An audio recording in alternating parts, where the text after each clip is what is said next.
Kunyari, wala akong huli. Tapos ito, ibebenta mo sa amin. Ha?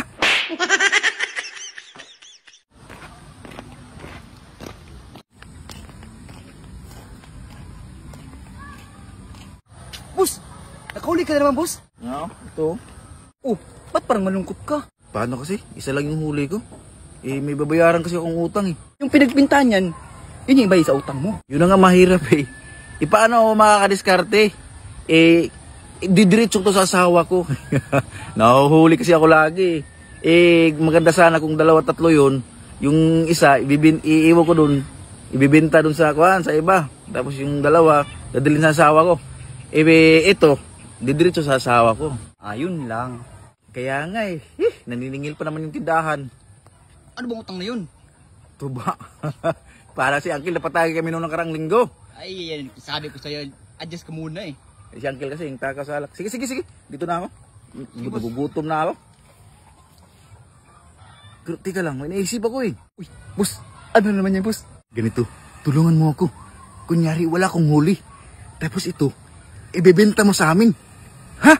Paano yun? Halimbawa, ganito ha. Ibibigay ko to sa'yo. Kunyari, wala akong huli. Uwi ako sa bahay, wala akong huli. Tapos maya konti time, tsimpuhin mo ha.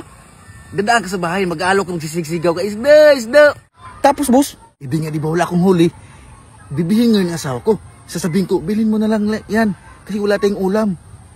Pero wag mong mahalan ha. Magkano naman? 1,000? Ang mahal naman. Gawin mo lang 500 para kasi yung utang ko doon sa tindahan, 400 lang. 500 lang para abot kamay ng misis ko. Yo, papalagay mo sa amin maraming pera. Ano? Sige ha, wag kang mag-alala. Ako nang bahala sa'yo. Sa susunod araw, makakabawi din ako sa'yo. Ha? Sige, boss. Ito na. Tapos pagkabigay ng asawa ko ng bayad niyan, idiretso mo kay Uncle. Kilala mo si Uncle, di ba? Oo. Yung nagpabarangay sa'yo. Oo, yun. Oo. Sabihin mo, bossing, pinapabigay ni Jojo, pambayad doon sa utuba niyo. Ha? Oo. Ha? Sige. Tsansahin ko na pagpasok mo dun. Ako muna doon. Sige. Isiri ka lang dyan. Ang galing talaga ni Busing, oh.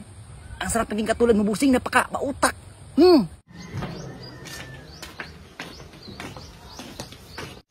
Oh, bakit yun ka lang? Baka sakali makahuli pa ng isda, kaso inabot na ako ng tanghali, wala talagang isdang nagpakita. Next time na naman, kumain ka na. Ano mo alam? Pa naman tayo dyan. Ha? Tuyo. Tuyo, tsaka may ano pa, may gulay pa dun. Ayos na yun. Uy, isda! Isda? Sige, boss! Isda, boss! Gusto mong bumili? Bilting isda, wala ting ulam. Baka naman mahal yan. Mura lang yun, huwag ka mag-alala. Mamahalin yung isda na yan eh. Ako bahala. Boss, magkano isda mo? 1,000 lang, boss. Ang mahal naman. Boss!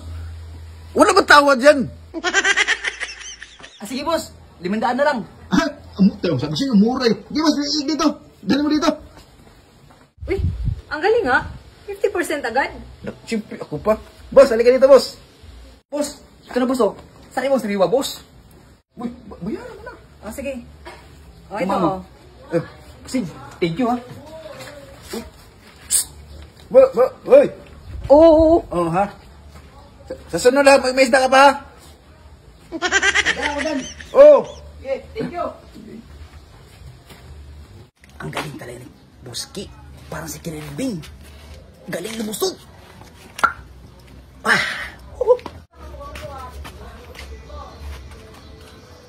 Boss, may pinapabigay si Boski. 500. Para saan ba yan? Utang nyo din sa tuba. Sige, boss. Dito ako. Saan niyo, Jojo M? Ay, Uncle, nasa loob. Pag-ibigay na lang tong sukli niya. Saan ang sukli ba to? Nagkautang kasi ng tuba. Tapos, may pinabigay siya ng bayad. Yan ang sukli. Umutang siya ng tuba? Oo. Saan naman siya kumuha ng pambayad? Pinabigay niya sa nagbibintang isda kanina. Yung nagbibinta ng isda? Oo, 500.